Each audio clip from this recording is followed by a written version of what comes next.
Bem, eu recebi a incumbência aqui de fazer a abertura dessa conversa, desse bate-papo, que faz parte do plano anual do Solar do Rosário, Plano Anual Associação Cultural Solar do Rosário. É uma série chamada Literatura e Música, eventos que têm se repetido ao longo dos meses, em parceria com a Academia Paranaense de Letras, da qual eu sou o atual presidente. Então, quero, em nome do Solar, em nome da Academia, dar as boas-vindas a todos vocês. O evento dessa noite é um evento que se soma a tantos outros que celebraram o ano em que o poeta Paulo Leminski completaria 80 anos. Essa celebração dessa noite, na verdade, é uma conversa, um bate-papo com a Áurea Leminski, filha do Paulo Leminski, com a Estrela Leminski, filha também do Paulo Leminski. E nós vamos procurar aqui conversar um pouco mais sobre como foi o nosso convívio com o Paulo Leminski e por que razão, né, nós estamos aqui falando hoje a respeito dele.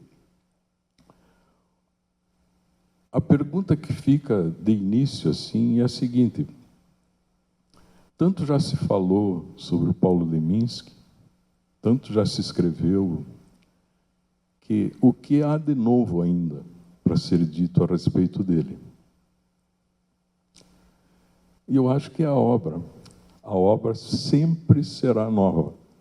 Ela é nova a cada leitura. É impressionante a solidez com que ele se tornou novo para sempre, sim. E eu acho que isso é que faz com que sempre haja novidade em tudo aquilo que diga respeito ao Paulo Leminski. Eu conheci o Paulo Leminski há muitos anos e vou falar um pouco também sobre a minha experiência pessoal de como foi esse convívio. Mas, entre as tantas formas de celebrar esses 80 anos, uma das razões pelas quais a gente está aqui hoje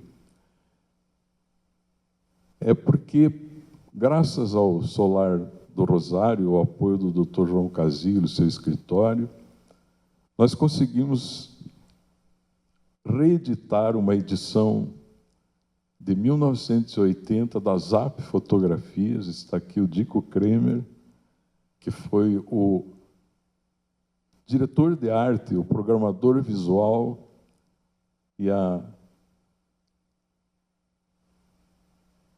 assim, foi o grande mentor desse projeto, na verdade, porque desde o início topou fazer uma edição facsimilar. E a Carmen Lúcia, esposa do Dico Kremer, fez com que esse livro se tornasse realidade, porque escaneou um exemplar praticamente destruído que eu tinha na minha casa, da primeira e única edição desse livro. Então, essa edição foi salva pela tecnologia e está aqui hoje acessível a todos nós.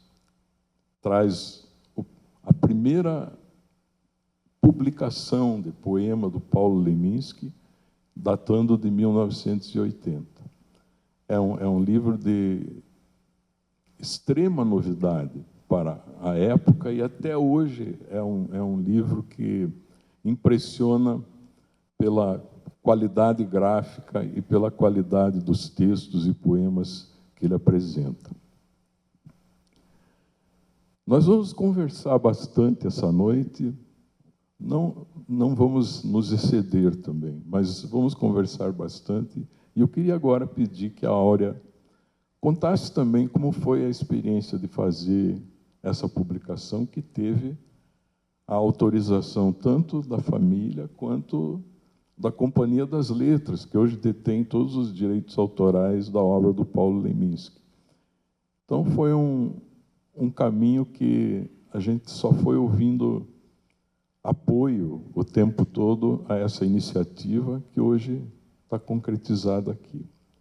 No final do encontro dessa noite, cada um de vocês vai receber um exemplar desse livro.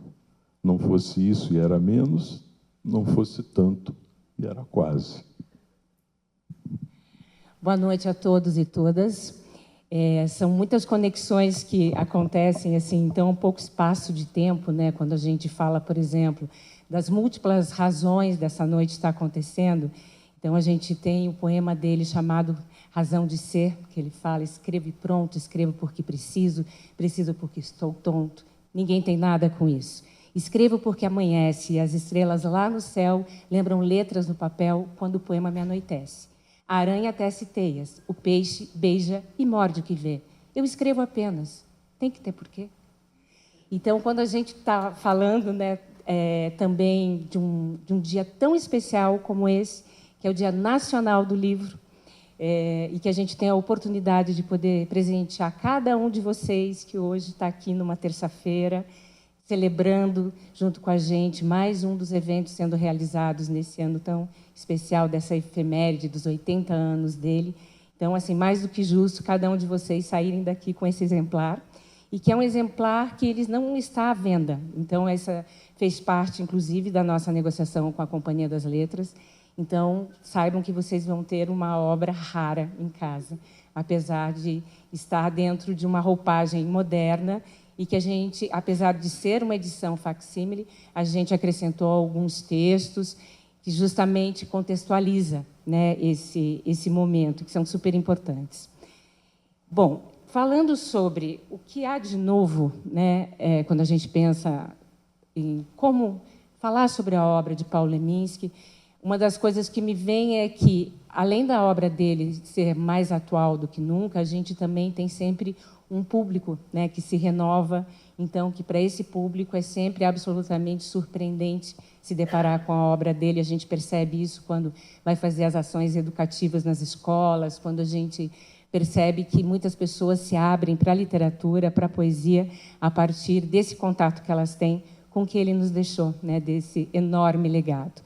E entre as novidades também, o que há de novo? O que há de novo é que eu resolvi escrever um pouco sobre a obra dele, coisa que eu não costumo fazer, né? Não porque eu não escrevo sobre a obra dele, mas é porque eu não sou muito de escrever. Então, quando o Paulo Vítola não só me convidou, mas me convocou a fazer a apresentação desse livro, para mim foi um baque, porque eu sabia que eu tinha uma responsabilidade muito grande. É uma obra incrível e estava cercada de pessoas muito importantes e que têm um senso crítico, estético, literário, estilístico, que eu falei, nossa, eu tenho que fazer alguma coisa à altura. E quando a gente comemora, né, essa data dos 80 anos de nascimento, algumas coincidências que não podem ser coincidências, porque é como se ele tivesse deixado tudo pronto para ser feito do jeito que está sendo feito. Ou seja, a gente tem um livro que foi publicado nos anos 80, com 80 poemas do Paulo Leminski, a primeira obra dele de poesia. Então, eu sei que vocês vão ganhar o livro, então vão poder ler, vão ter a oportunidade de ler não só o meu texto, mas o do Dico Kremer, que é maravilhoso, do querido João Casilo também, e, claro, do Paulo Vítola, que fez o pós-fácil. Mas, enfim, eu gostaria de ler esse texto para vocês.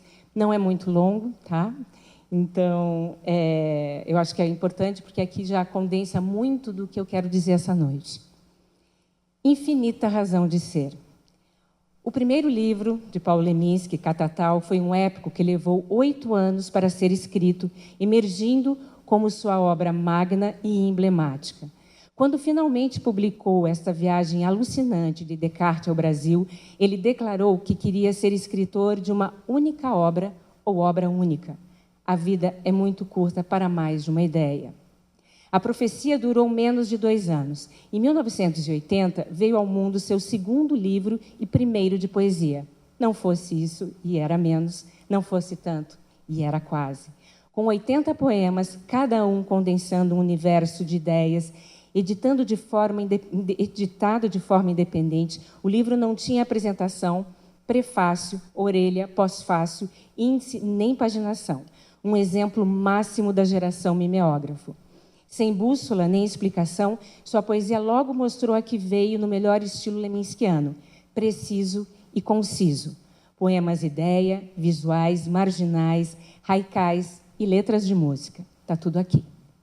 A edição primorosa foi um presente dos amigos Dico Kremer, Márcio Santos e Nego Miranda, das AP Fotografias, que fizeram um trabalho fotográfico de ampliação da tipologia da sua máquina de escrever Hamilton dos anos 40. Esses poemas, mais tarde, foram publicados no livro Caprichos e Relaxos, pela editora Brasiliense, e, finalmente, na obra poética completa, Toda a Poesia, lançada pela Companhia das Letras.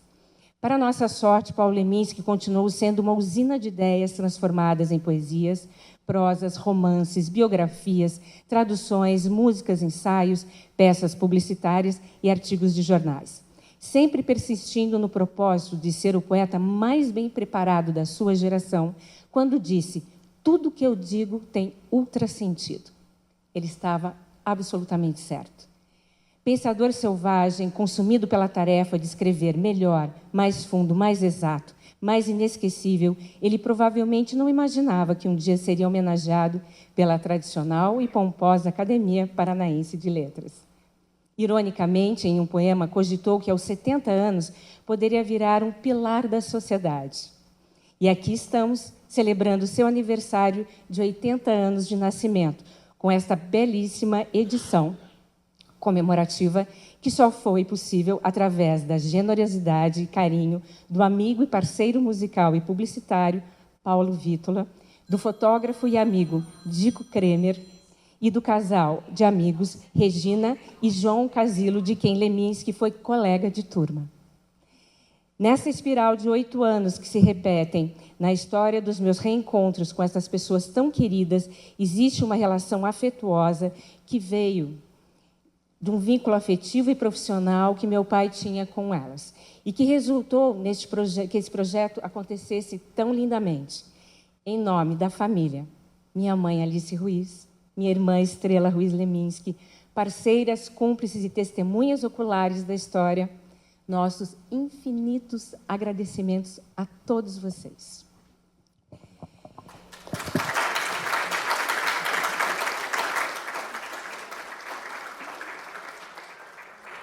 Bem, este texto foi escrito, foi o primeiro texto, talvez tenha sido uma das primeiras ações minha como presidente à frente do Instituto Paulo Leminski.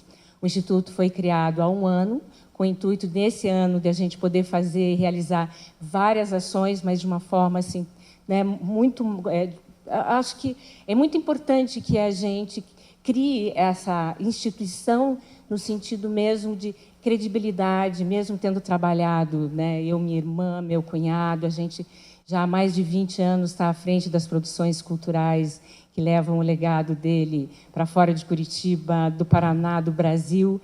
É muito importante que esse instituto realmente passe a existir, porque a gente consegue ter, eu acho que um respeito e criar outras possibilidades bastante palpáveis de futuramente ter um espaço onde a gente possa receber vocês também para dar palestra, para dar cursos, para que as pessoas possam acessar esse acervo que é extremamente rico. Então, dentro desses praticamente 20 anos, eu sou jornalista de formação e há mais de 13, 14 anos eu estou me dedicando exclusivamente a trabalhar esse legado dele para difusão, para divulgação, para perpetuação desse acervo físico, né, e imaterial.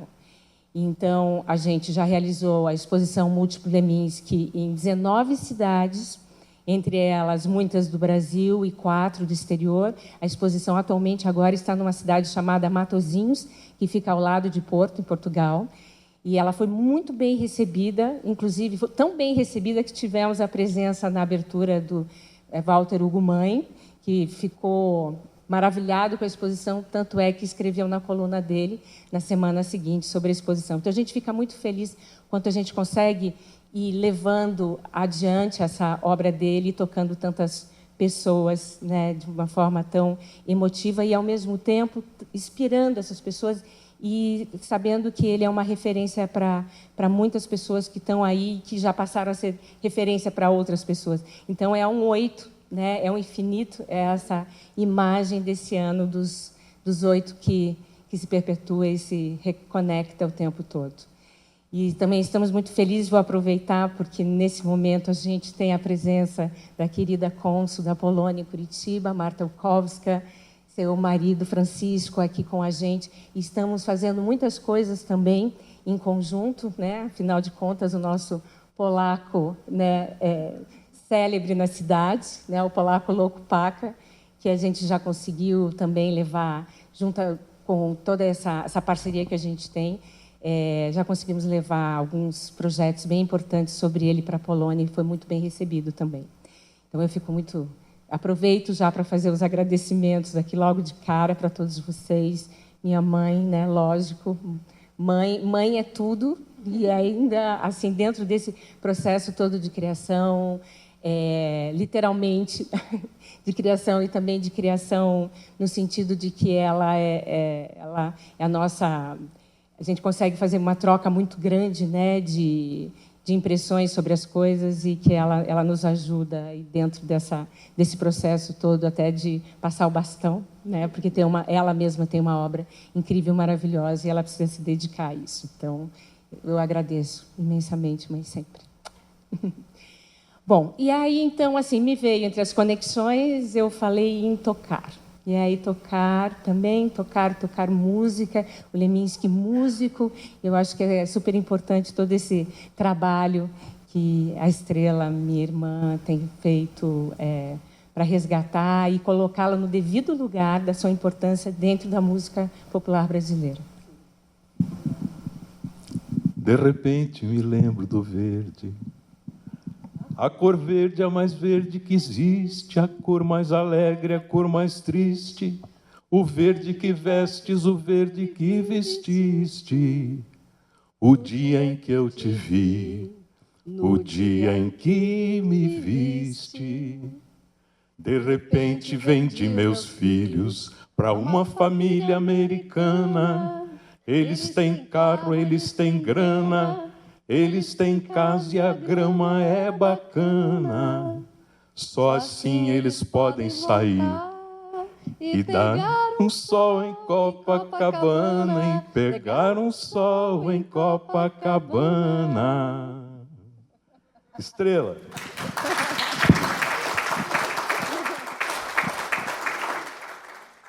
Pois eu estou me sentindo um pouco no divã. Sabe quando você está falando para o psicólogo e daí você tem uma sacação sobre... Eu acho que uma das coisas desse ano todo, desse 80, que marca de maneira muito forte, passa muito por isso, porque para muitas pessoas, principalmente para a nova geração, que já pensa, Paulo Leminski já é super conhecido, ele já é best-seller, ele já é pop.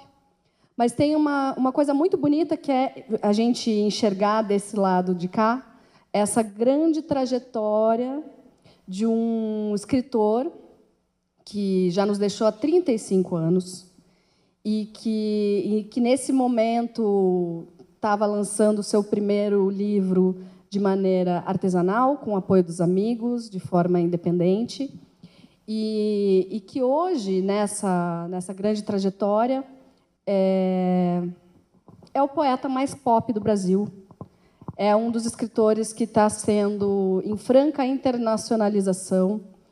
É referência, inclusive para os poloneses que têm interesse no Brasil. Curitiba é uma referência e, imediatamente, Leminski vira uma referência. E é uma referência que leva Curitiba e o Paraná. Leminski leva. Tem gente que veio morar em Curitiba por causa dele. Tem gente que vem conhecer Curitiba por causa dele. Então, a gente está saindo de um de um lugar, né, que estava do nosso lado, assim, para acabou. Esse é o lado psicanalítico, gente. Eu fiquei pensando o que me toca tanto desses 80 anos. Com 70 anos foi quando ele virou best-seller, quando eu gravei o primeiro CD, que é isso que a bola foi passada para mim, mas me caiu essa ficha. E agora, aos 80, não há mais discussão. A gente tem, assim, já é tácito. A gente já tem o Walter Ugumãe, né, colocando ele nesse espectro, tem todos os professores já falam dele. É um lugar já que é tácito como um dos maiores escritores do Brasil, não mais. A gente cresceu assim, é um dos maiores de Curitiba. Não, primeiro, um dos maiores da Cruz do Pilarzinho. Um dos maiores de Curitiba. Um dos maiores do Paraná. Um dos maiores do Brasil. Então, tem uma coisa muito bonita e interessante, que é justamente trazer essa perspectiva, que é a perspectiva da intimidade, da perspectiva não do close, mas do corre do artista, porque é muito importante entender, né, como que se constrói uma obra com essa potência, com essa profundidade. E é uma pessoa que viveu com 44 anos da vida. Eu estou com 43. Então, como que uma pessoa com 40, né, que viveu 44, teve, né, 20 anos dos quais, inclusive, ao lado da Alice, então, além de ter todo esse cuidado da obra, alguém que estava ali acompanhando, não só acompanhando, né, muitas vezes inspirando, discutindo, trazendo ideias ou dando suporte no background para que as coisas acontecessem. E dentro dessa trajetória tem todo esse lado dele de escritor, e esses 80 anos também marcaram de alguma maneira muito forte. A música apareceu. Em 2014 eu estava gravando Lemins Canções, em 2015 fazendo um songbook, que era isso, né? Quando ele falava aos 70 anos vai acabar, arrisca acabar a minha adolescência. Então eu falei, o que é mais representativo do que acabar uma adolescência, do que gravando o seu primeiro disco autoral? Então fiz essa compilação dessas canções, 25 canções autorais. Já dou um spoiler para vocês, está vindo, ano que vem vai ser o ano que eu vou gravar mais um disco de canções inéditas. Inéditas ou não tão inéditas, inclusive Flor de Cheiro, que é a primeira canção que ele fez, que já tem uma gravação pelo Marinho Galera, mas coisas que eu acho que tem que ganhar um alcance amplo e restrito, versões, enfim. E esse ano ficou muito marcado. Então, começou já com a oficina de música, né? Homenageando. Então, pela primeira vez, não foi um evento literário que homenageou ele, e sim um evento de música extremamente tradicional. A gente fez um festival, Paulo Leminski, que foi super importante. A gente participou também da concepção de uma peça teatral chamada Cabaré Haikai, que fala de várias facetas, e um dos grandes momentos do Cabaré Haikai é justamente a transcrição de uma entrevista que o meu pai deu para o Aramis Milarte, porque o Aramis Milarte falou de vários compositores de Curitiba e não citou meu pai, e eles começaram a brigar via jornal. Porque hoje a gente briga no Instagram, né? Faz um comentário, você vê o post, não sei o quê. Não, lá era assim, tinha que fazer um artigo, então imagina, né, a briga ali. Eram brigas ali com laudas, né? E aí o Aramis chamou, para protegê-lo, chamou o Manuel Carlos Caran, ninguém menos, o Caran como jornalista. Então, assim, é uma entrevista fantástica. E nessa entrevista, inclusive, meu pai tem muitos momentos fundamentais que ele se defende como compositor, mas diz: os maiores poetas da minha geração estão nos discos. Ele diz: eu me preparei para ser o maior poeta da minha geração. Se eu não consegui, foi porque eu falhei. Ele diz isso com essa clareza. E uma das outras coisas lindas que ele diz, ele fala: se eu estou na música, é graças a um cara chamado Paulo Wítula. Então, é uma delícia, porque o Wítula tem uma importância também muito grande dentro da trajetória autoral musical de Curitiba e literário. Então, nada mais justo do que a gente estar aqui, né, abrindo com música, colocando, e numa série ainda de literatura e música, trazendo essa perspectiva que, querendo ou não, a música ela tem essa capacidade, né, de trazer para uma outra geração, para uma outra plataforma. Então, esse ano também pipocou de muitos eventos em escolas homenageando o pai, né? Acabou de ter o Colégio Estadual do Paraná e outros corais jovens fazendo justamente repertório musical. E eu acho muito interessante porque eu acho que, como bem disse a Áurea, Paulo Leminski é, sim, a porta de entrada para literaturas mais pesadas. Então, eu acho muito interessante que você comece por um ameixas, ameias ou deixas, porque, a partir daí, um jovem pode chegar num Camões, né? Pode chegar nos sonetos, vai chegar na Cecília Meirelles, vai chegar em outras literaturas, né? Não vai olhar aquilo e dizer, olha, não, isso não é para poesia, não é para minha idade. Eu gosto de rap, tá bom? E o que é o que o Mano Brown escreve? Então é o quê, né? O slam é o quê? Então é muito interessante essa conexão mesmo e essa ligação toda. E por que eu acabei ficando com essa incumbência? Porque, como eu tenho dito por aí, eu sempre tive que responder à pergunta de como é que é ser filha dos meus pais. E essa não é a pergunta mais difícil, porque às vezes me perguntam qual é a importância dele para a literatura brasileira, ou pior ainda, qual é a influência da obra dos meus pais na minha obra. Gente, você quer o telefone do meu terapeuta? Mas eu acho vontade de responder. Vocês querem contato? Já que eu estou aqui no divã, né? Eu falo assim, puxa vida. É muito complexo. Eu sempre comentei, inclusive, que a literatura é uma coisa que você é um percurso, é quase um percalço, né? É um percurso que você tem que fazer por vontade própria. Porque o escritor é aquela pessoa que, quando está trabalhando, você não pode interrompê-lo. Mas como é que é, né, o processo de trabalho dos seus pais? Agora não, porque eu estou no meio de uma ideia. A música, não. A música sempre foi essa coisa de muita troca. Mais que isso, a gente tinha algumas obrigações, eu e a Áurea. A gente não podia ficar riscando os livros por dentro, né?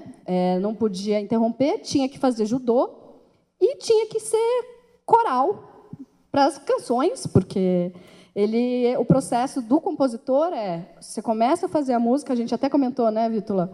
A gente que compõe, às vezes a gente tem a ideia, faz ali no violão, e você tem que estudar a própria música. É uma coisa muito interessante. Você tem que aprender a própria coisa que você acabou de fazer. Você tem que firmar o pulso, né? Então, nesse processo de firmar o pulso, imagina uma música no repeat. O dia inteiro, todo dia, o dia inteiro, todo dia. Então, como é que era ser filha desses caras maravilhosos? Justamente ver os dois tendo as DRs literárias mais incríveis na nossa frente e discussões de arte fantásticas, muitos momentos de tec, tec, tec, tec, tec, tec da máquina de escrever e muitos momentos de música. Então, quando em algum momento eu tentei fugir, assim, eu falei, eu gosto desse negócio de música e literatura, eu gosto. Mas eu quis fugir academicamente, quis fugir da parte literária, né? Eu falei, então vou fugir para a música. Então, ficou meio natural que eu fizesse esse registro, esse compartilhamento desse lado que era um lado do meu pai que ele se orgulhava tanto, a ponto de brigar com a Aramisa, a ponto de bater boca. E ele dizia ainda mais, ele falava que ele precisava virar compositor para a poesia dele se manifestar daquela forma. Então, quando a gente ouve e a gente sente quase que tem até um jargão do Saraus, que falou Leminski, disse vem 20. Por quê? Porque ela tem a mesma, os poemas dele têm uma musicalidade que é quase uma coisa da época dos trovadores. É tão sonoro, é tão bem encaixado, a rima é tão bem colocada, as palavras são tão feitas que é quase um recurso que as pessoas usavam para decorar os textos, que era sempre através da música, né? A poesia nasceu juntinho da música por conta disso, dentro de um processo de perpetuação através dos trovadores. Então, tem essa característica que parece muito espontânea, mas é extremamente consciente da parte dele, dessa fusão mesmo da literatura e da música. Mas ele gostava muito de marcar, inclusive, que uma coisa era a poesia e a outra era a letra de música da canção. Então, para vocês terem uma ideia, eu acho que até para né, marcar o território, ele musicou Shakespeare, ele musicou Mayakovsky.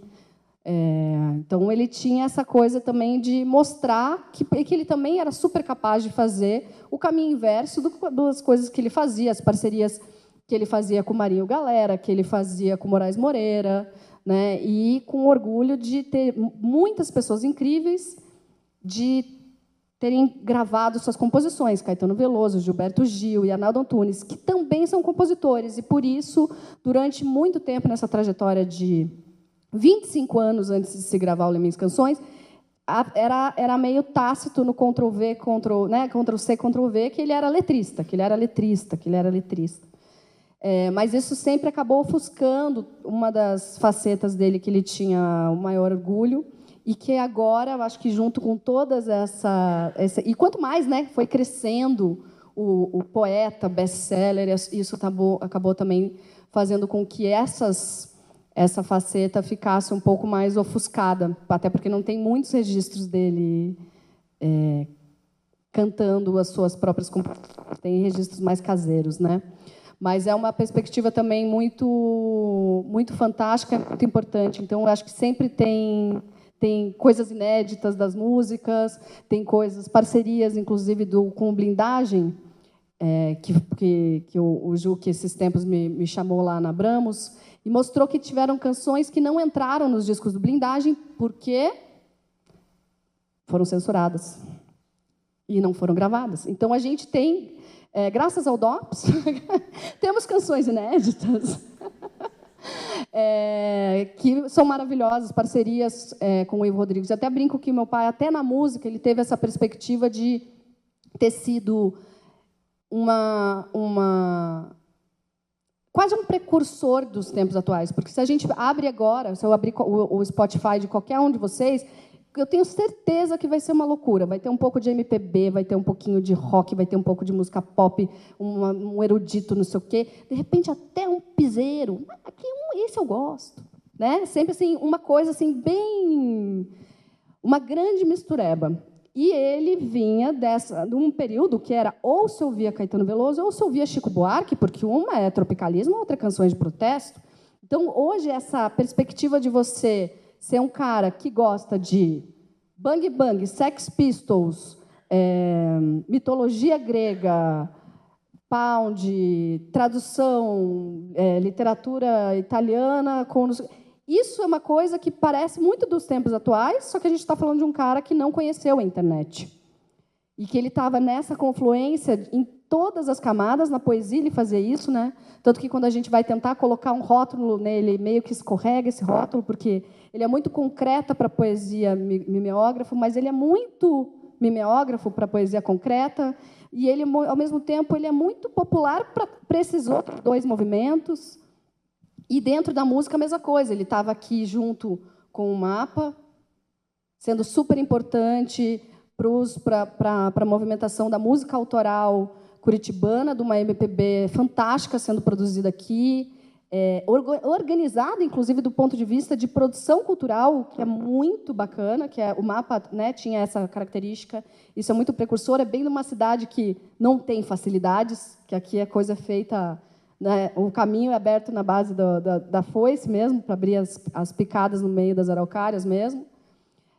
Também estava no movimento de surgimento do rock curitibano, provocando a chave, provocando Blindagem para ter suas canções autorais, e também estava atuando junto com esses que a gente já falou, do tropicalismo, ou seja, na música brasileira Rio de Janeiro, Bahia, mas também estava em São Paulo, junto com a Vanguarda Paulista, que é outro movimento que também aconteceu, que era fantástico. Então, a gente está falando de um cara que gostava de quê? De coisa boa.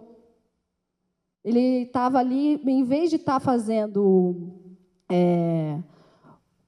ocupado em desprezar algum repertório, ele falava, não, cara, eu quero tudo que for bacana e um lugar para botar minha usina criativa para funcionar, estamos dentro, né?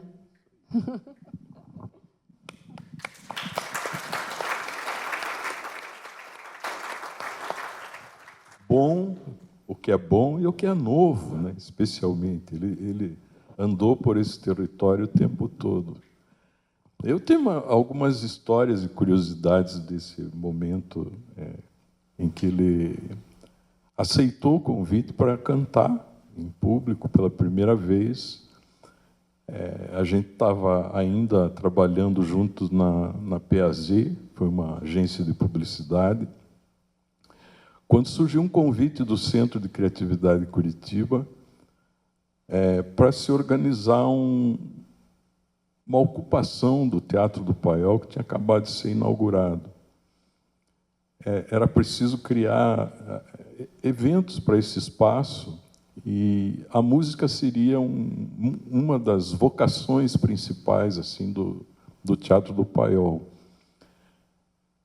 Eu me lembro que o Abrão Assad me chamou lá no Centro de Criatividade e disse, olha, podia reunir os compositores da cidade, eu abro o teatro, dou todo o equipamento, o pessoal para fazer a operação lá e tal. E vocês podem utilizar todas as segundas-feiras. Bom, já era alguma coisa. Foi uma abertura interessante. Não havia nenhum recurso financeiro envolvido nisso. Mas houve o quê? Houve uma oportunidade de fazer uma reunião de talentos que pudessem trocar ideias no mesmo espaço, mostrar o que estava fazendo na sua própria música para os demais ali, e fazer apresentações ao público, porque isso era muito raro, haver um microfone, um teatro, um espaço com luz, tudo, para o compositor de Curitiba se apresentar. Isso não existia. Passou a existir, na verdade, naquele movimento ali. E o Paulo trabalhava comigo na PAZ e a gente começou a conversar sobre a denominação do que seria esse movimento.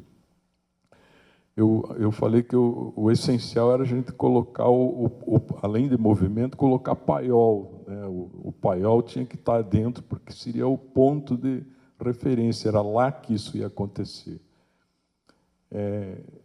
E aí ele sacou o negócio do mapa, né? O mapa é o movimento Atuação Paiol. Seria, então, um conceito de colocar o compositor curitibano no mapa da música brasileira.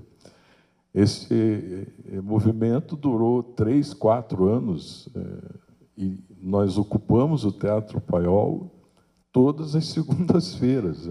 Realmente foi um dos mais longevos eventos que ocorreram na Fundação Cultural de Curitiba ao longo de 3, 4 anos em seguida. Assim. O Paulo, quando ele fala que estava no Colégio Estadual do Paraná, ele diz assim, naquele tempo, aqui em Curitiba, havia 3 poetas. Eu, Paulo Leminski, o Gilberto Ricardo dos Santos, que era nosso companheiro depois na Múltipla Propaganda, que também escrevia poesia, e o Paulo Vítola. Só que o Paulo Vítola é mais voltado assim, para o negócio da música. Né? E ele dizia para mim, eu não sei como é que você chegou direto na música sem passar pela poesia, né? Sem passar pela poesia escrita.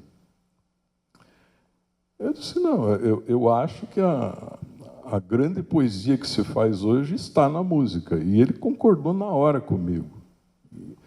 Ele topou fazer parte desse movimento muitos anos depois. Né? Muitos anos depois que ele constatou que havia apenas 3 poetas em Curitiba. Já havia uma porção de poetas. Né? e principalmente compositores.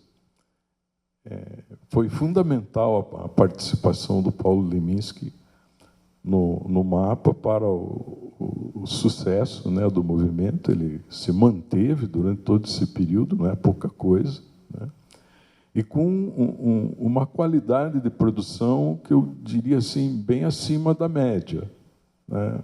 Eu não digo que tudo foi genial, nem tudo foi excepcional, mas que houve uma qualidade homogênea ao longo de todo o projeto e grandes talentos. Eu estou vendo um deles aqui, o Renato Pospísil está aqui, foi um dos companheiros do MAPA, né? E muitos outros que depois se tornaram compositores e tiveram a sua obra divulgada e tudo, né? A música teve uma importância, na minha opinião, fundamental na trajetória do Paulo Leminski, porque eu acho que foi na asa da canção que ele conseguiu chegar no país inteiro, no coração das pessoas e despertar o interesse pela obra literária. Essa é a minha visão, né? Não sei se eu estou certo ou não, mas me parece que sim, uma vez que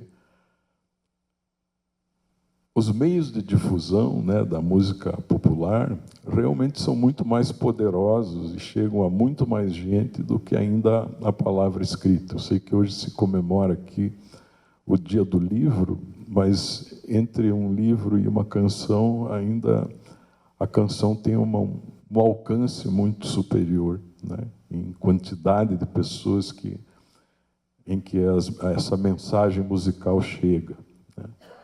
Então, eu acho que a canção do Paulo Leminski levou o leitor futuro, né, a se interessar pela obra literária, a obra poética dele, vamos dizer assim, com mais prazer, eu acredito. A música despertou um prazer de ler esse cara tão incrível que fazia aquelas músicas tão legais, né?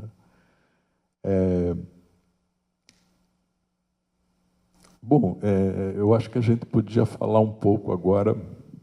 Então, deixa eu aproveitar para contar sobre essa história do MAPA. Então, era assim, né? As coisas iam acontecendo em casa, tudo ao mesmo tempo agora, né? Não existia assim um momento que minha mãe e meu pai paravam para criar, eles não tinham um horário, um local, até tinham esse local, mas qualquer local da casa, qualquer lugar poderia ser um lugar onde a inspiração florescesse. Então, a gente tem uma quantidade enorme, por exemplo, de guardanapos anotados com ideias, com poemas, e as coisas iam acontecendo assim, isso para eu contar como é que era um pouquinho, né, até da minha infância, justamente porque acontecia de repente de eu estar com 11 anos de idade, ou 12, mais ou menos, e aí por algum motivo que eu não sei qual, não foi exatamente, né, os meus dotes vocais, mas eu fui chamada para fazer parte e ser backing vocal do Mocinhas da Cidade. Então, tem uma foto maravilhosa nossa, eu acho que com essa idade, ou talvez até mais nova, justamente com o Paulo Vítola, com o Marinho Galera, Belarmina Gabriela, né, gravando no Cir Laboratório. Cir Laboratório, isso mesmo. A foto foi do Nego Miranda. Então, são momentos históricos, são coisas que vão ficando na nossa memória, na nossa história. Eu acabei não enveredando para nem para a linha da literatura especificamente, muito menos para a música, mas eu sou assim sou ótima como plateia. Mas eu leio e ouço tudo. Aquele era um coro muito poderoso, muito poderoso. Estava o Marinho Galera e o filho do Marinho, o Atom. O filho Atom, o Paulo César Botas. Lembra do Paulo César Botas? Frei Paulo César Botas. Estava lá nesse coro. O Belarmino e Gabriela. Eu estava fazendo parte desse coro. E eu acho que o Reinaldo Godinho, a Selma Batista. Olha, era um elenco assim para um coro realmente de respeito. Você fez parte de um grande coro, certeza disso. A prova está na foto, Tá né? na foto. Mas tinha realmente um movimento, né? Uma cena cultural extremamente forte. A gente vai sabendo de histórias, de causos, né? E vai costurando tudo isso assim. Eu não consigo imaginar, vejam bem, olha só o que aconteceu semana passada. Eu descobri que uma revista totalmente alternativa, feita de forma completamente independente, que era de um grupo de poetas, como você falou, mas assim eram poetas mesmo que não marginais, mas que estavam à margem, né? À margem completamente independentes. E aí foram feitas 3 publicações, mas também publicações, eu acho que, não sei, totalmente colaborativas, cada um dava um pouquinho de, né, participava ali financeiramente para acontecer essas publicações, para não ter que ficar esperando que o mercado editorial fizesse o convite formal, né? E aí eu fiquei sabendo que ali na 3ª edição tem Tadeu Wojciechowski, tem Paulo Leminski e tem quem? Fachin. Eu encontrei o Fachin esses dias, ele falou, nossa, eu estou numa antologia poética com o seu pai. Eu falei, uau, então, sabe, para tudo, porque tudo pode acontecer, né? Nessas cidades, então, nem se fala, ou seja, a gente tem muitas coisas que devem ter acontecido e que, né, a gente ainda vai ficar sabendo. Mas, assim, só um parênteses que eu achei interessante isso acontecer nesse momento, é quase como se... Nesses 80 anos, as pessoas todas têm, né, alguma história bem boa para tirar do bolso, né? Como, por exemplo, o meu marido, José Vieira, que conheceu meu pai e que, né, teve um momento de agência de publicidade.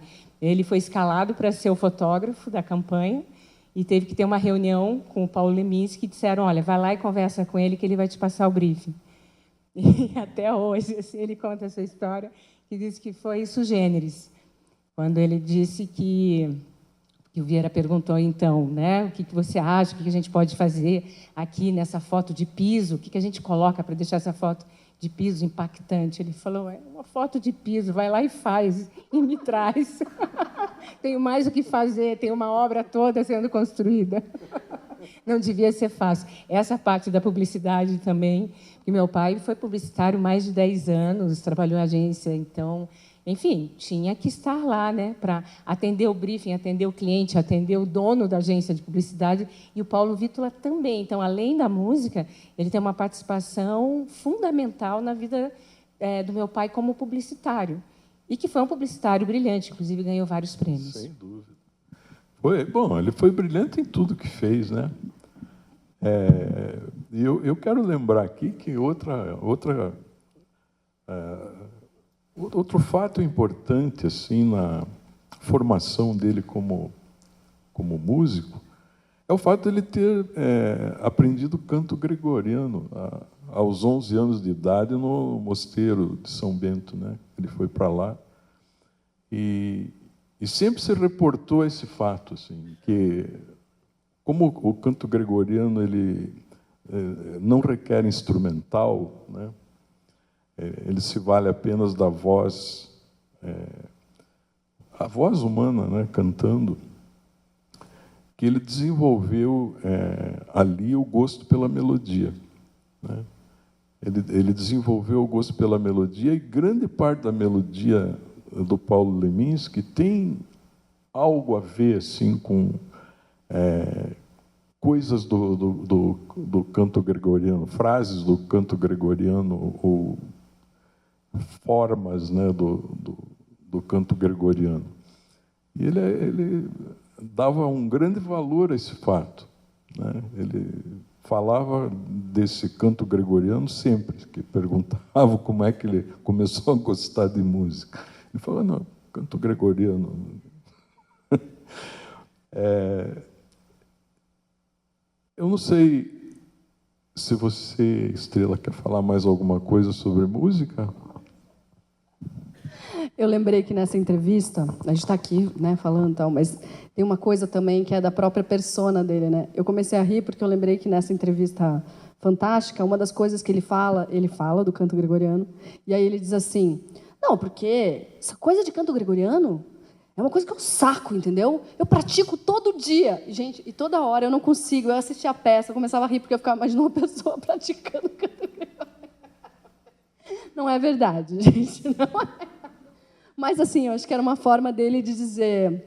É uma coisa que, né, faz parte de mim. Mas é um saco, eu pratico todo dia. A pessoa assiste Bang Bang, né, trabalha na agência de publicidade, escreve e, de repente, começa a cantar sozinho, porque o canto gregoriano é para ser feito com coral, né? Tem que ter toda... Para funcionar harmonicamente, sem instrumentos, você tem que ter lá. Se você é o tenor, você vai ter que ter o baixo e o barítono para cantar e te dar suporte, né? E até os castratos, né, assim, para ter a coisa. Então tem uma harmonia ali acontecendo para substituir o instrumento e que não faz nem muito sentido musical uma pessoa praticando sozinha em casa. Agora, pensando, né, na prática diária, realmente uma coisa, né, para construir essa, né, essa trajetória dessa pessoa tão surpreendente que foi o nosso pai, ele justamente praticava o judô todo dia. Ele chegou a ser faixa preta de judô, competiu pela delegação paranaense, e aí teve um tempo que ele parou de frequentar a Kodokan, academia que existe até hoje ali na Rua 15, mas ele praticava em casa. Então ele tinha algumas coisas que ele fazia assim que criavam um certo estranhamento. A gente acabou se acostumando com isso, porque afinal de contas nem tinha como ser diferente. Né, acontecendo na nossa frente, a gente dizia, bom, tudo bem, é normal. Mas o meu pai, ele amarrava a faixa preta dele de judô nos trincos da porta de casa. E aí, do nada, quando ele estava passando assim de um aposento para o outro, ele pegava aquela faixa preta e dava um golpe. Fazia um golpe, assim, fingindo que ali aquela faixa preta era um outro... um oponente que ele precisava continuar assim sempre, né, dentro dessa, eu acho que muito mais dentro de na questão, ele praticava no sentido mesmo assim ele era muito autodidata, né? No Mosteiro de São Bento ele aprendeu a aprender, então durante 1 ano e meio foram um período muito intenso, né, de aprendizado, porque tinha aula de manhã, de tarde, de noite. Ele acessava a biblioteca, que é considerada uma das bibliotecas mais completas que existe no Brasil, e ele acabou aprendendo línguas para poder ler os clássicos no original. Então, assim, a forma que ele foi aprendendo as línguas, é lógico, no começo ele teve muitas aulas com os professores, então ali ele aprendeu grego, latim, italiano, francês, inglês, mas no decorrer da vida dele, ele simplesmente pegava um dicionário e, a partir desse dicionário, ele conseguia, pelo menos, ter uma noção de uma língua nova para poder traduzir os autores que ele tanto admirava, né? Então, acho que essa questão da prática é muito marcante na personalidade dele, né? Todos os dias ele era extremamente disciplinado. Então, ele era disciplinado nas suas questões mais profundas mesmo. E que, às vezes, alguém olhasse de fora, tinha quase que a impressão ao contrário. Então, quando você via assim, o escritório dele era um acúmulo de papéis, era uma coisa assim, impressionante, que qualquer pessoa ia dizer assim, meu Deus, que bagunça. E ele sabia exatamente onde estava cada coisa, estava tudo guardado propositalmente. Ele conseguia acessar, ele não lia os livros, ele estudava os livros que faziam parte realmente da biblioteca dele, eram livros permanentes na vida dele. Então, estão todos anotados. Então, é uma coisa muito de um monge, de uma pessoa que realmente nasceu para aprender. Tanto que eu sempre digo que eu não vi o meu pai tirar férias, a gente não viajava para outros lugares, a não ser que fosse para ele dar aula, lançar um livro, ver um show. Era sempre com o intuito de trabalho e de produção. Então, assim, não existia pausa. Não existia pausa no dia, não existia pausa no ano. Foram 44 anos assim, de uma vida realmente dedicada a aprender e criar.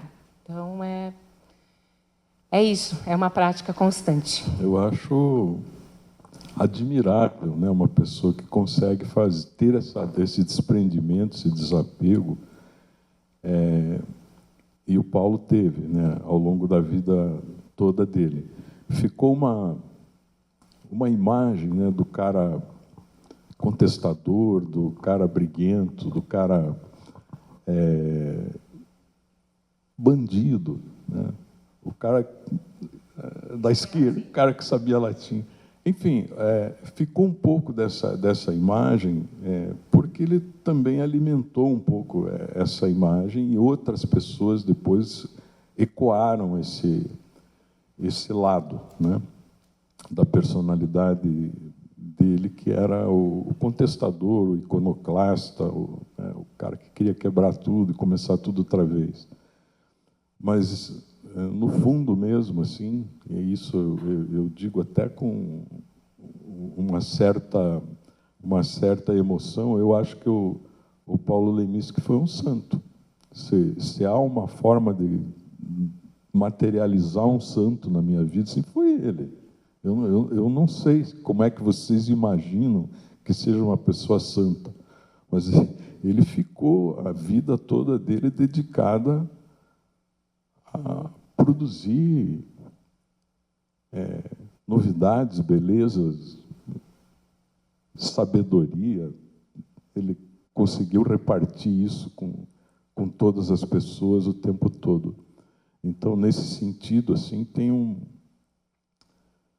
acho que um grau de santidade muito elevado nesse percurso e nesse comportamento, né? É a minha opinião. Parem, eu confesso, sou poeta. A cada manhã que nasce, me nasce uma rosa na face. Parem, eu confesso, sou poeta. Só o amor é meu Deus e eu sou o seu profeta. Que tem a mesma coisa numa canção Filho de Santa Maria, que eu acho que, de alguma forma, tem algumas canções que ele entrega esse processo de ter, no Mosteiro de São Bento, visto homens que se dedicavam, né, no seu sacro ofício, dedicam a vida inteira em sacrifício a algo maior, e que ele, de alguma forma, entendeu que o dele era em relação à poesia mesmo. Nesse sentido, faz muito... Até fiquei pensando que você falou, ele era maravilhoso em tudo na vida, né? Menos em viver, talvez, como um bom santo, né? Ele realmente, ele falou, desapegou às questões de saúde, digamos assim, porque a intensidade dele era integralmente, né, aquela coisa, a gente fala tanto de saúde mental hoje, ele falava que ele não tinha psique, que ele era a besta dos pinheirais, que ele era o samurai malandro. Ele mesmo se autodenominava, bandido que sabia latim, ele se autodenominava em qualquer coisa que ele pudesse provar que ele estava efetivamente se sacrificando em prol de uma obra, né? Encontrei. Obrigada, Mana. A ordem de São Bento, a ordem que sabe que o fogo é lento, e está aqui fora a ordem que vai dentro. A ordem sabe que tudo é santo, a hora, a cor, a água, o canto, o incenso, o silêncio. E no interior do mais pequeno, abre-se profundo a flor do espaço mais imenso.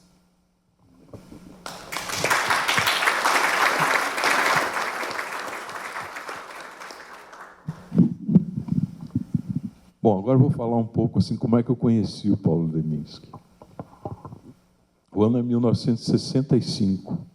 Eu estava no colégio Nossa Senhora Medianeira. Estou até vendo um colega meu de turma aqui, o André Bittencourt, que está ali, não vai me deixar mentir. Eu já era parceiro do Lápis. Eu já era mais ou menos conhecido assim como o parceiro do Lápis. Eu escrevia letras para o Lápis, que era considerado, na época, o grande violonista e compositor da cidade, um cara que tocava em todos os lugares da noite. E era primo do Paulo Leminski. Ele dizia que era. O Paulo Leminski também dizia que era primo, era o primo Lápis.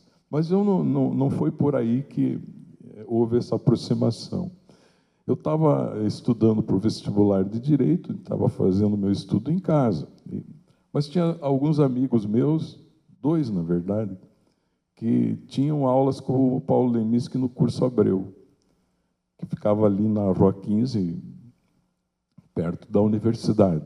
E eles falavam maravilhas de um cara chamado Paulo Leminski. Eu não conhecia o Paulo Leminski. Mas ele já me conhecia, porque o Primo Lápis já tinha feito a apresentação, né? E sei que ele desceu do Curso Abreu numa tarde, e a gente estava não tinha ainda o calçadão, era a Rua 15, com os carros passando ainda no meio ali. E ele disse, ele estava com uma mochila nas costas, assim, e ele disse, legal, você que é o parceiro do Primo Lápis. Eu disse, eu estou indo para uma aula de judô, se você não se incomodar de me acompanhar, vamos conversando.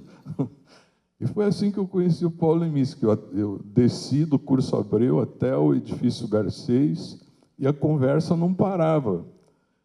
E aí a gente foi entrando no Edifício Garcês, daqui a pouco eu estava dentro do elevador com o Paulo Leminski subindo até onde ficava a Academia Kodokan, e a gente conversando, e ele foi fazer o treino dele, e eu disse, bom, Paulo, eu vou esperar você na Guairacá, ali, que era uma confeitaria que ficava do lado. E depois ele deu uma passada lá para dizer, qualquer dia apareça lá em casa. Então foi assim que a gente se conheceu, foi muito incrível, né? Porque a primeira conversa parou no elevador ali, né? E alguns dias depois, esses meus amigos disseram que ele tinha que fazer uma cirurgia. Estava lá no Hospital Militar. Ia fazer uma cirurgia de uma hérnia, se eu não me engano. Era uma coisa simples, mas exigia que ele fosse internado ali. E aí, vamos fazer uma visita? Vamos. Fomos até lá. O Paulo estava na cama, assim, com um exemplar do Grande Sertão Veredas. E estava lendo aquele texto do Grande Sertão Veredas, meio que com uma voz meio desmunhecada, assim, né? Eu achei curioso aquilo, e ele continuou lendo mesmo depois que a gente entrou no quarto ali. Daí ele parou e disse assim, eu acho que o Guimarães Rosa deveria ler o Grande Sertão com essa entonação. Aí começamos a conversar sobre o Grande Sertão Veredas, não sei o quê. Ele gostava muito desse livro, desse texto. E, numa certa altura, ele disse assim, o Grande Sertão, na verdade, é o texto que ele escreveu, é um sertão para você atravessar esse texto, né, do começo ao fim, com todas as implicações que tem dentro dele, com todas as novidades que tem dentro dele, né, com todas as armadilhas, as coisas que tem dentro dele. Esse é o verdadeiro sertão. Bom, aí a gente foi embora, tal. Alguns dias depois era o vestibular. O vestibular tinha prova oral e prova escrita. E eu me apresentei no dia da prova oral, para fazer a prova oral de literatura, e sorteei o ponto Grande Sertão Veredas. Entre não sei quantas possibilidades, assim, surgiu o Grande Sertão Veredas. Claro, eu tinha lido, todo mundo era obrigado a ler todos os livros que caíam no vestibular.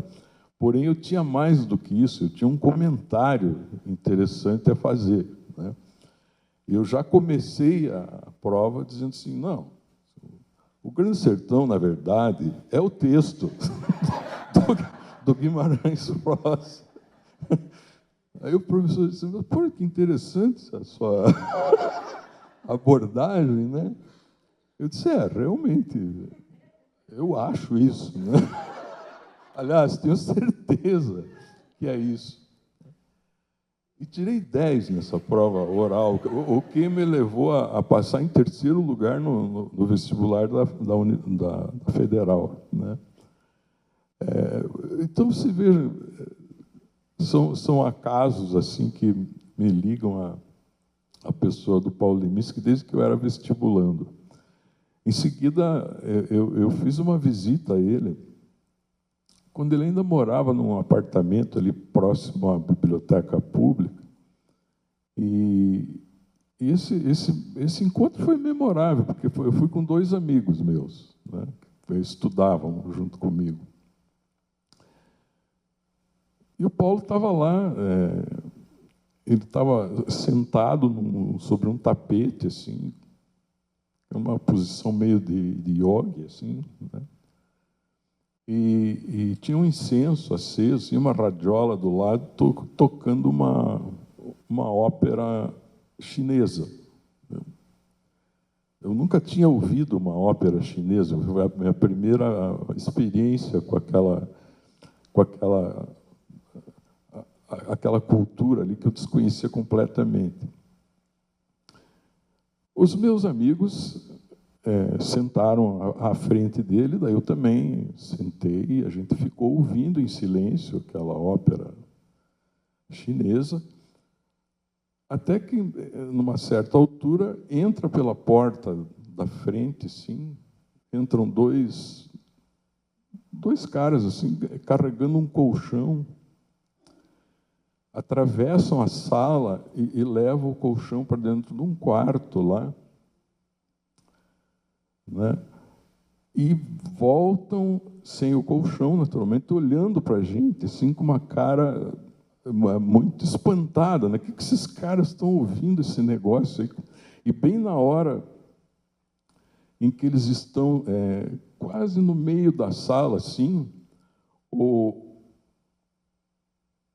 sei se era um baixo, um barítono dessa peça chinesa, emite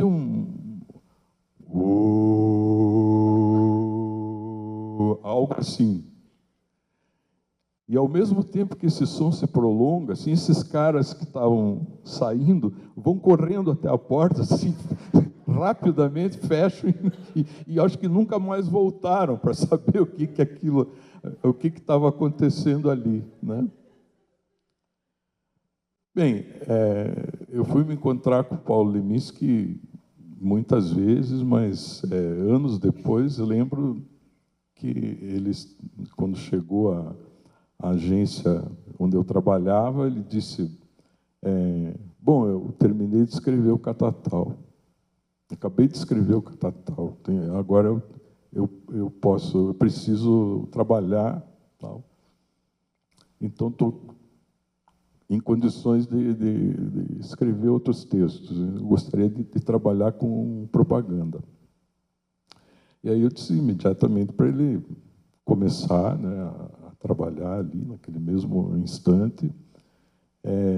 E foi dentro da PAZ, praticamente, que o Catatal, a primeira edição do Catatal, foi montada, né? Foi feita no Pestap, lá no andar térreo da agência. O primeiro livro do Paulo foi composto ali, foi um feito incrível, assim, né, para aquela época. Mesmo que a capa foi feita pelo Miran, baseada num desenho que o próprio Paulo tinha selecionado, e ele escreveu, ele publicou essa primeira edição do Catatal ainda trabalhando na agência. E logo depois que começou o mapa e toda a nossa ligação com música daí para frente.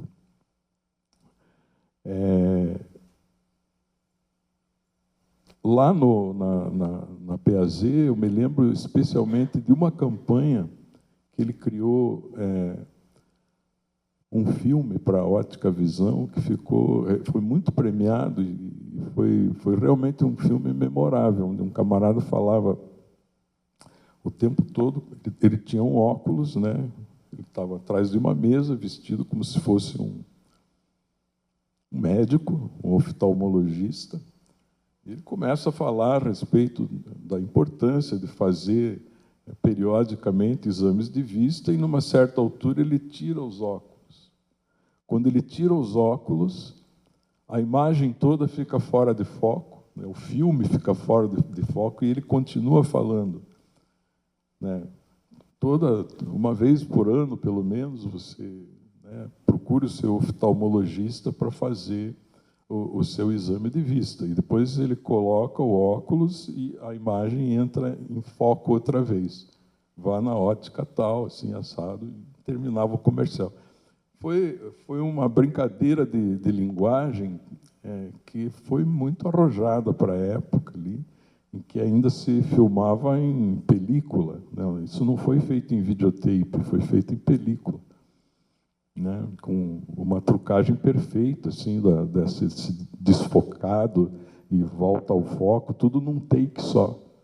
Não tinha 2 takes, não tinha corte o filme, era um único take. E muitas outras, né, campanhas publicitárias que ele teve uma presença importante. Ele normalmente matava os títulos, né? Adorava matar os títulos e jogar o texto para algum outro cara que desenvolvesse a mensagem publicitária, a mesma coisa de venda de um produto, de um serviço, uma ideia. Que aí, normalmente, aquilo caía no briefing, ali nem tinha que devolver o briefing direitinho. Mas a sacada, né, que normalmente estava no título, que é a coisa mais importante da peça, né, da peça gráfica, porque é o título que leva à leitura, ele fazia com grande maestria. Tem um slogan, né, um título que ele criou que foi assim tão genial que a imobiliária passou décadas usando. Eu acho que ele deve ter trocado recentemente, se é que às vezes não, de vez em quando ainda continua usando, que é: a Galvão acha fácil o imóvel que você acha difícil. Perfeito, né? É cirúrgico. Precisão. É cirúrgico. E é algo que realmente é impossível isso não, né, não criar nas pessoas uma empatia imediata, né, e é algo que fica mesmo, uma frase. Mas eu tenho uma outra coisa para contar, que é sobre o tempo em que o Paulo estava escrevendo o Catatal. Isso é uma coincidência também incrível. Eu trabalhava na televisão nessa época, 1970, e fui escolhido para fazer parte da curadoria do Festival de Música de Curitiba, justamente para propor pela primeira vez que fosse colocada música popular. O festival normalmente era de música erudita, né? E eu fui chamado para fazer essa intervenção ali pelo maestro Isaac Karabatchevsky, que era o diretor daquele festival. Foi chamado especialmente para fazer a direção daquele festival. E sugeri 2 nomes, do Egberto Gismonti e do Dori Caymmi. Os 2 vieram para cá e fizeram parte do festival, deram um curso. O Norton Morozov, que está aqui, lembra perfeitamente desse momento ali. Mas o que eu queria dizer é o seguinte: daí, uma determinada hora, o Jaime Lerner, que era o prefeito, me chamou para conhecer um lugar onde ele queria fazer um concerto. E esse lugar era uma pedreira. E eu fui com o Jaime Lerner no Jeep, ele tinha um buggy, nós fomos de buggy até, e com o Isaac Karabatchevsky junto, até a pedreira. Aí andamos por lá e o Jaime perguntou para o Isaac: você acha que dá para fazer um concerto aqui? Aí o Isaac foi até mais ou menos à frente da pedreira, né, aquela muralha de pedra, assim, e estalou o dedo e disse: dá para fazer. Acho que dá uma boa acústica fazer. Alô? Acho que ainda tem um pouquinho.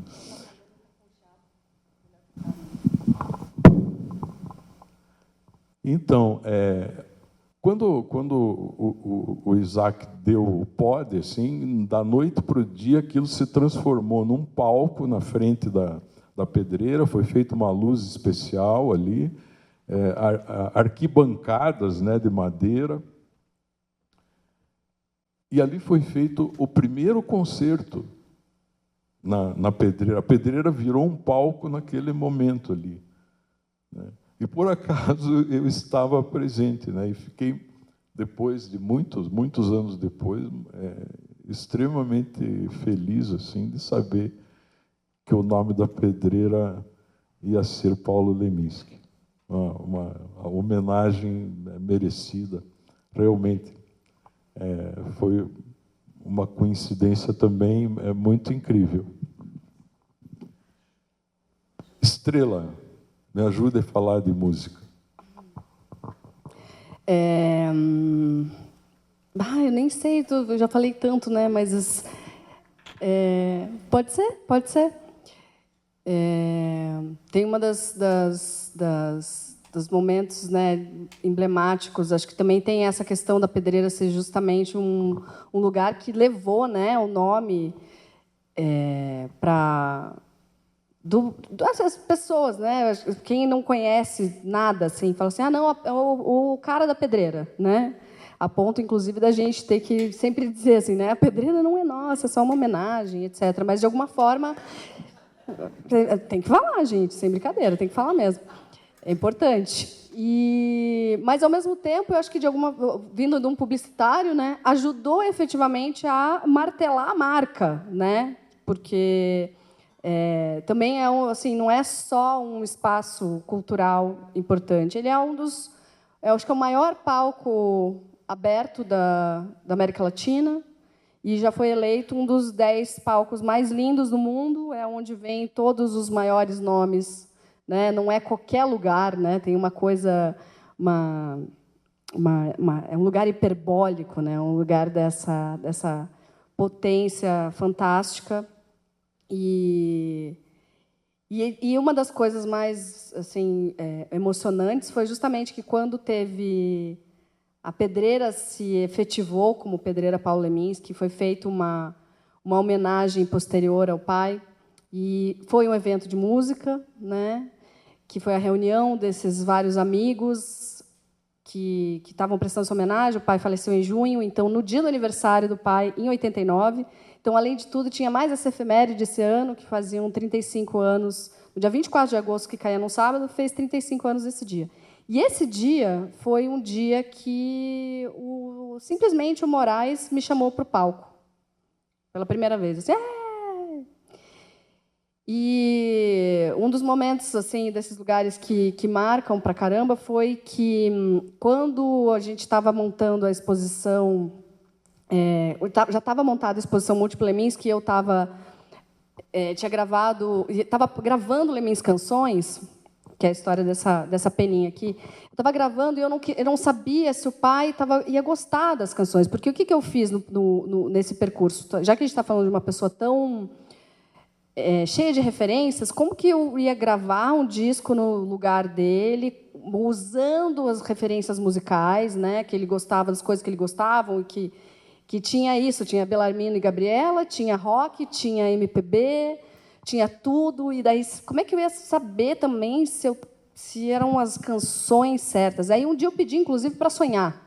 Falei, estava gravando minhas canções, eu falei, pô, pai, você volta e meia aparece aí em sonho, né?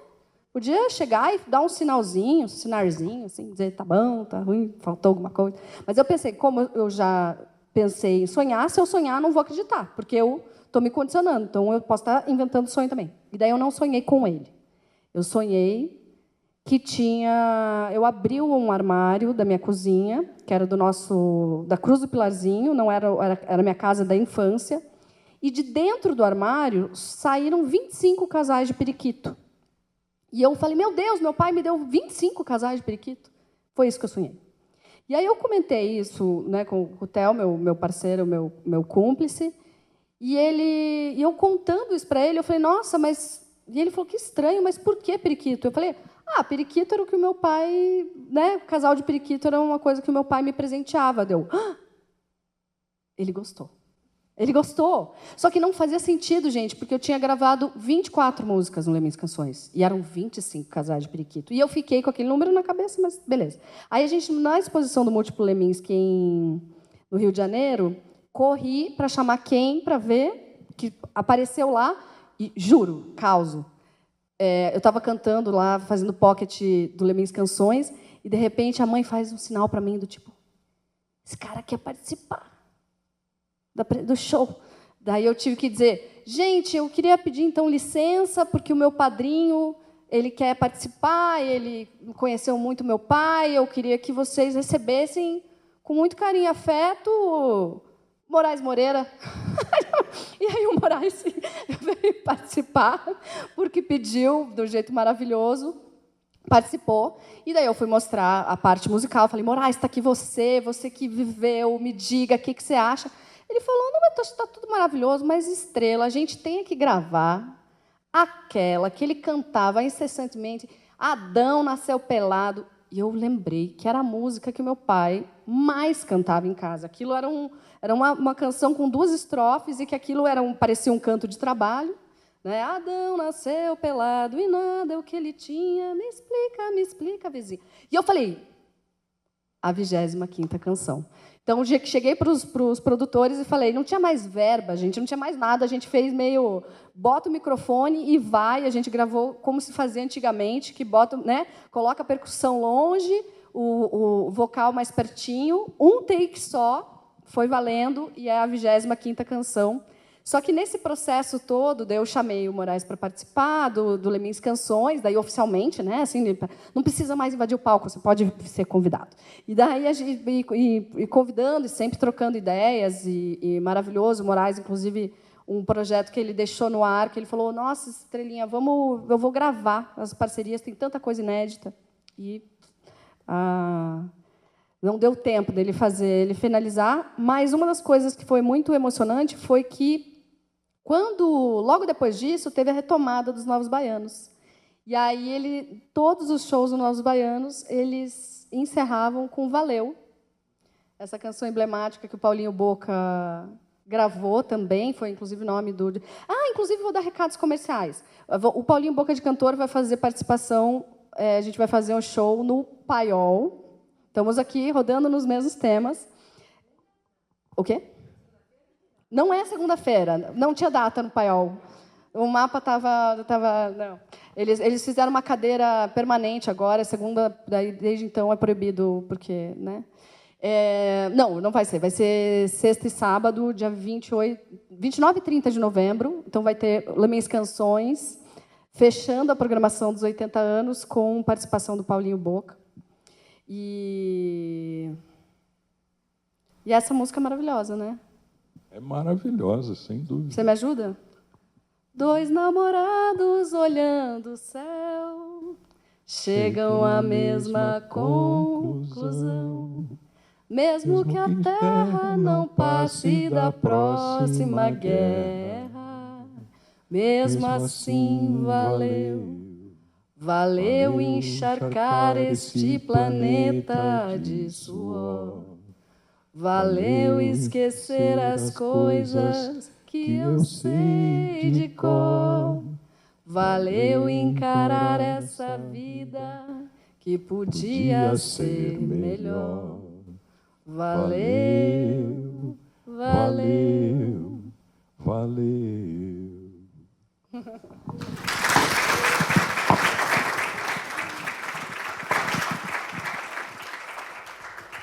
A gente está se aproximando do final. Daqui a pouco nós vamos projetar um vídeo onde o próprio Paulo Leminski vai falar a respeito dele mesmo. Mas eu quero, como hoje é o dia do livro, eu quero ler um rápido depoimento meu aqui. O testemunho da sua passagem ficou impresso em livros, páginas, folhas de papel repletas de vida. Textos que temos a felicidade de poder ler. Ler hoje, ler amanhã, ler sempre, na hora que a gente quiser. Ler para alimentar a alma, ler para se sentir mais humano. Ler para conhecer o que não podemos estranhar. Ler para melhor interpretar nossa própria existência.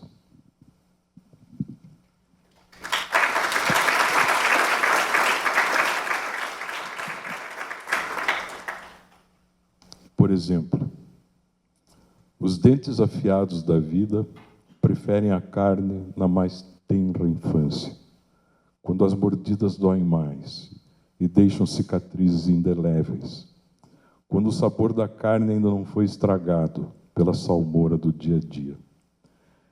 É quando ainda se chora, é quando ainda se revolta, é quando ainda. Muito obrigado a todos. Vamos assistir em seguida a Ervilha da Fantasia. Que é do Werner Schumann. Foi feito também de forma bastante independente e alternativa. Nesse vídeo, que dura mais ou menos meia hora, a gente vai assistir apenas o trecho de cerca de 15 minutos, onde temos Paulo Leminski falando por ele próprio sobre tudo isso e muito mais.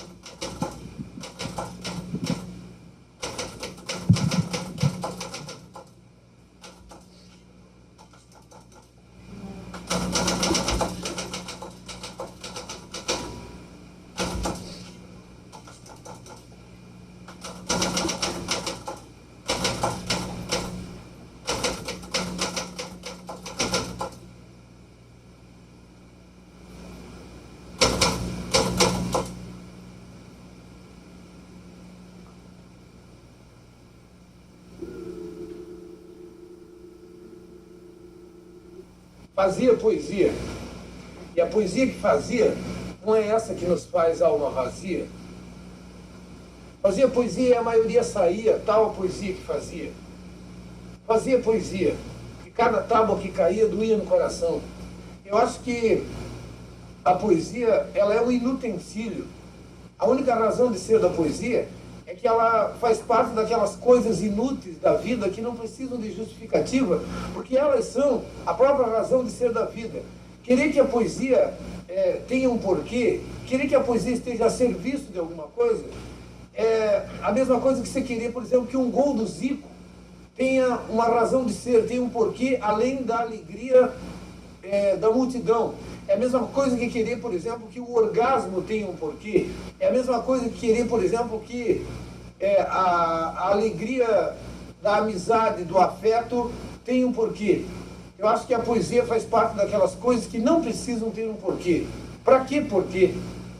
Agora, dos anos 80 para cá, em direção aos anos 90, a poesia bem feita começa a voltar a ter uma vigência.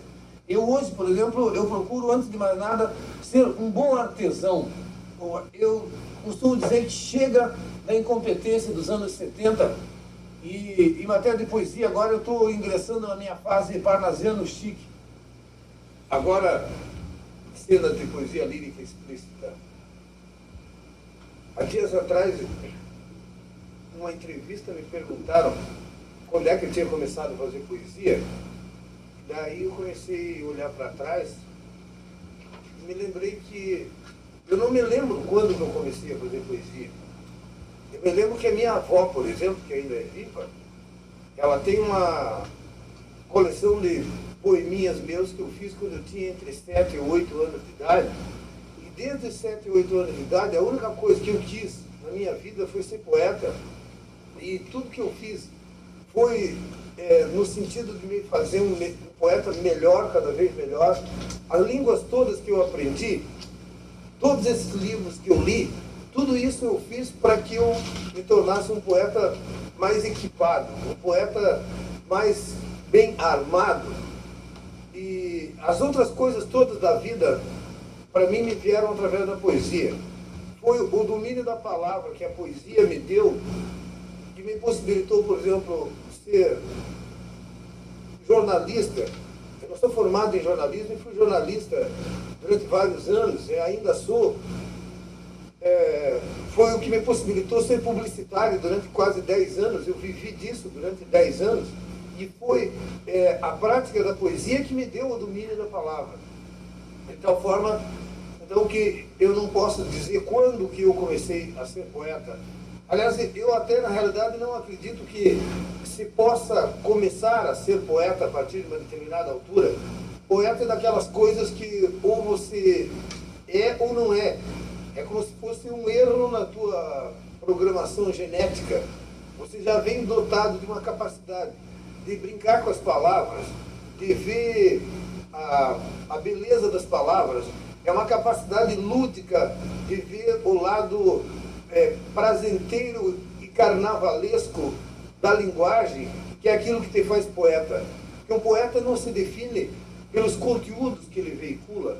Quem veicula conteúdos são jornalistas, são teóricos, são professores de universidade. O poeta se define sobretudo por uma capacidade de criar beleza com linguagem. E eu acho que essa capacidade ela é tão inata quanto a capacidade de um atleta, de um jogador de futebol, que não pode ser programado. Você pode ensinar como é que se cobra uma falta, como é que se bate um pênalti, como é que se faz um passe, mas você não pode, a partir de uma fórmula, criar um Zico, ou muito menos criar um Pelé.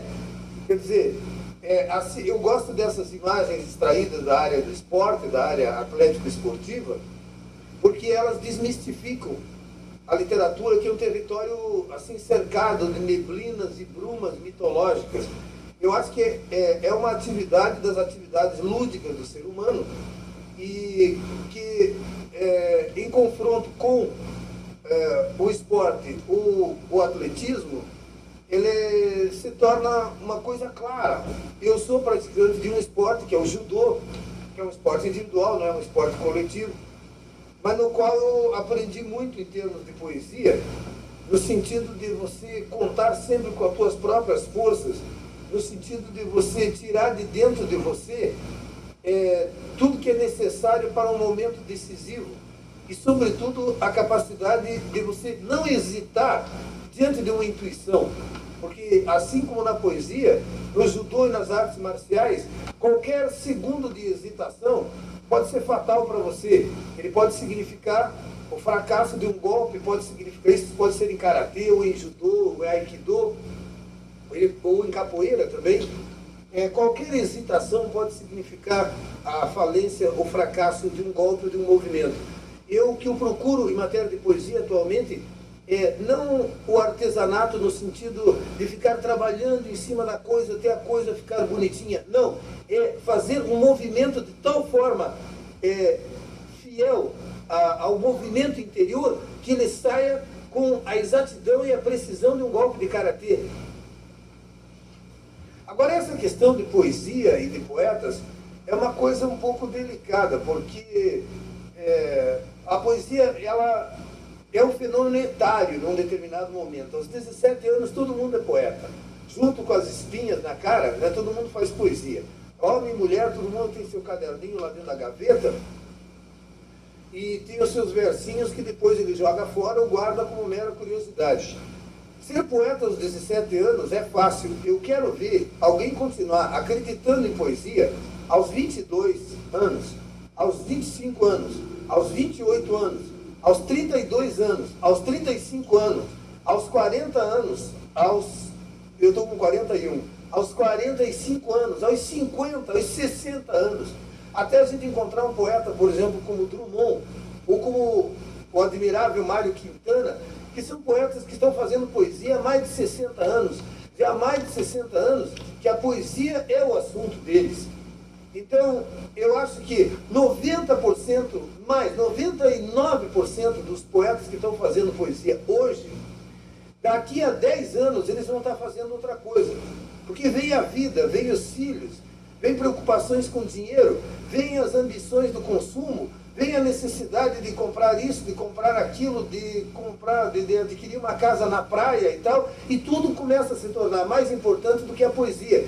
A poesia é uma espécie de um heroísmo. Você continuar, ao longo dos anos, acreditando nessa coisa inútil, que é a pura beleza da linguagem, que é a poesia, é um heroísmo, é uma modalidade quase, às vezes, eu gostaria de acreditar, de santidade.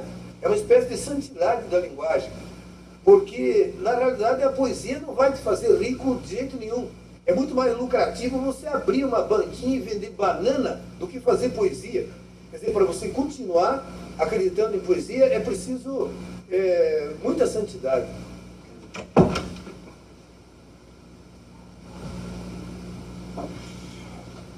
Esse aqui foi meu primeiro livro. É uma prosa experimental, foi editado aqui em Curitiba mesmo, em 1975. Esse aqui foi meu primeiro livro de poemas, editado também em Curitiba. Não fosse isso, era menos, não fosse tanto, era quase.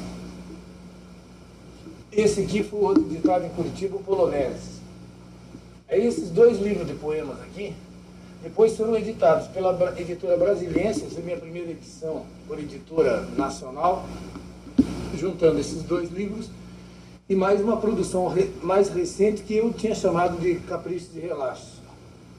Esse aqui é o meu segundo romance, quer dizer, junto com o Catatal, seriam os dois romances que eu teria feito até agora. Esse aqui é um romance mais árduo, mais difícil, e esse aqui é um romance mais acessível. Esses dois aqui são duas biografias que eu fiz, uma do poeta japonês Basho, que é o pai do Haikai, e outra uma biografia, uma leitura dos evangelhos que eu fiz, que é a biografia de Jesus. A minha pergunta é, por que é que 2000 anos depois a gente continua ainda falando em Jesus? Assim, qual é a força que essa figura tem, que faz com que cada nova geração venha a redescobri-lo? Então é uma pergunta que se situa num plano histórico, não num plano necessariamente religioso, mas comporta uma dimensão de mistério. Assim, qual é o mistério, qual é a força, qual é a radioatividade dessa figura que faz com que 2000 anos de história não a tenham esvaziado do seu significado? Muito pelo contrário, cada nova geração descobre novas dimensões em Jesus. Agora, por exemplo, mesmo no interior da Igreja Católica, tão reacionária de um modo geral, sempre associada às classes dominantes, sempre reagindo ao progresso histórico, no interior da Igreja Católica aparece a chamada teologia da libertação, que procura extrair de dentro de Jesus mensagens de revolução social. Então, o meu livro é um questionamento do caráter, digamos assim, não eterno, porque essa palavra é demais, mas o caráter sempre presente e permanente da mensagem de Jesus. Aqueles ali são as traduções que eu fiz de 1 ano e meio para cá, para Brasiliense. É o Pergunta é o Pó, do John Fenton, as traduções dos dois livros do John Lennon, o Lawrence Ferlinghetti, essa tradução do Joyce, do Giacomo Joyce, e a tradução de Sol e Aço do japonês Yukio Mishima. E eu estou traduzindo agora o Satyricon de Petrônio. E a minha vida é administrar papéis.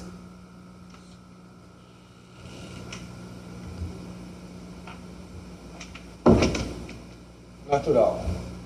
Bem natural. Tal como Elia Kazan me ensinou no Actors Studio. Aquela turma era boa, tinha o Paul Newman, aquele rapaz talentoso como era o Marlon Brando. O James Dean, aquele que se arrebentou de carro. Poxa. O cinema americano é uma das grandes paixões da minha vida. É uma paixão tão grande que às vezes eu tenho a impressão que eu não nasci na realidade, que eu nasci dentro do cinema americano. Tudo que eu sei da vida eu aprendi no cinema americano. A moral do comportamento de homem para homem eu aprendi nos Bang Bang com o John Wayne, aquele lance de amigo é amigo, ou então você dá murro na cara e quebra o bar todo.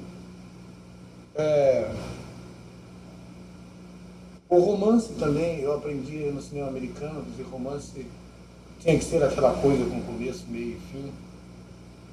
As emoções mais importantes da vida são aquelas assim que são pura carne crua, e as coisas têm que ser tecnicamente bem feitas. Eu tenho a impressão que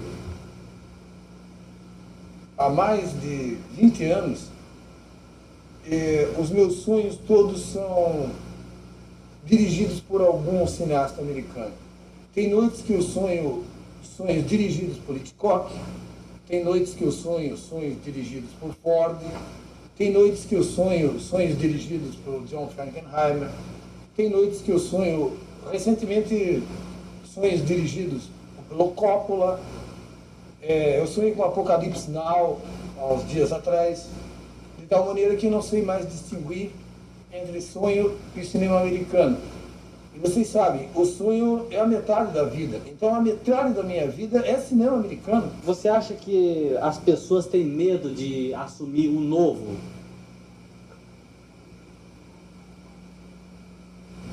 O novo sempre ameaça, né? Então, a história mostra como as sociedades se defendem de toda novidade, seja uma novidade de tipo ideológico, seja uma novidade de tipo estético, porque a classe dominante de todas as sociedades, ela vê na estabilidade das formas uma espécie de emblema da estabilidade do seu poder. Então é por isso que as classes dominantes, elas temem o novo de um modo geral. No século XX, por exemplo, todas as vanguardas artísticas foram hostilizadas da União Soviética até o Terceiro Reich de Hitler. Até hoje, na União Soviética, por exemplo, a experimentação das formas é algo maldito e algo visto como antissocial. E eles estão certos, realmente. A inovação, ela é antissocial, porque ela propõe uma nova sociedade. Por que é que os povos amam seus poetas? É porque os povos precisam disso, porque os poetas dizem uma coisa que as pessoas precisam que seja dita. O poeta não é um ser de luxo, ele não é uma excrescência ornamental da sociedade, ele é uma necessidade orgânica de uma sociedade. A sociedade precisa daquilo, daquela loucura para respirar. É através da loucura dos poetas, através da ruptura que eles representam, que a sociedade respira. Dessa pressão que eu estava falando, de repente você ter uma máquina em cima de você que você não escolheu, não pediu, mas não adianta nada você espernear, ela é maior do que você. Senhorita Chuva, concede-me a honra dessa contradança e vamos sair por esses campos, por essa chuva que cai sobre o teclado.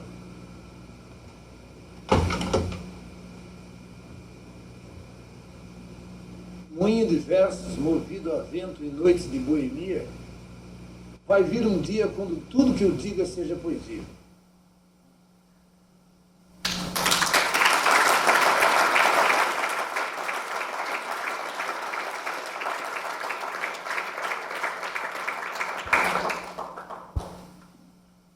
Agora todos estão convidados a receber o seu exemplar do primeiro livro de poemas do Paulo Leminski, nessa edição facsimilar maravilhosa, graças ao esforço do Dico Kremer, da Carmen Lúcia Soleide Kremer, do Dr. João Casilo e do Solar do Rosário, e também, claro, da Academia Paranaense de Letras. Muito obrigado a todos pela presença. Esse evento se repete com alguma frequência, cada vez trazendo um novo conteúdo, literatura e música, um projeto do Plano Anual de Cultura apoiado pela Lei Rouanet aqui no Solar do Rosário. Muito obrigado a todos, uma boa noite.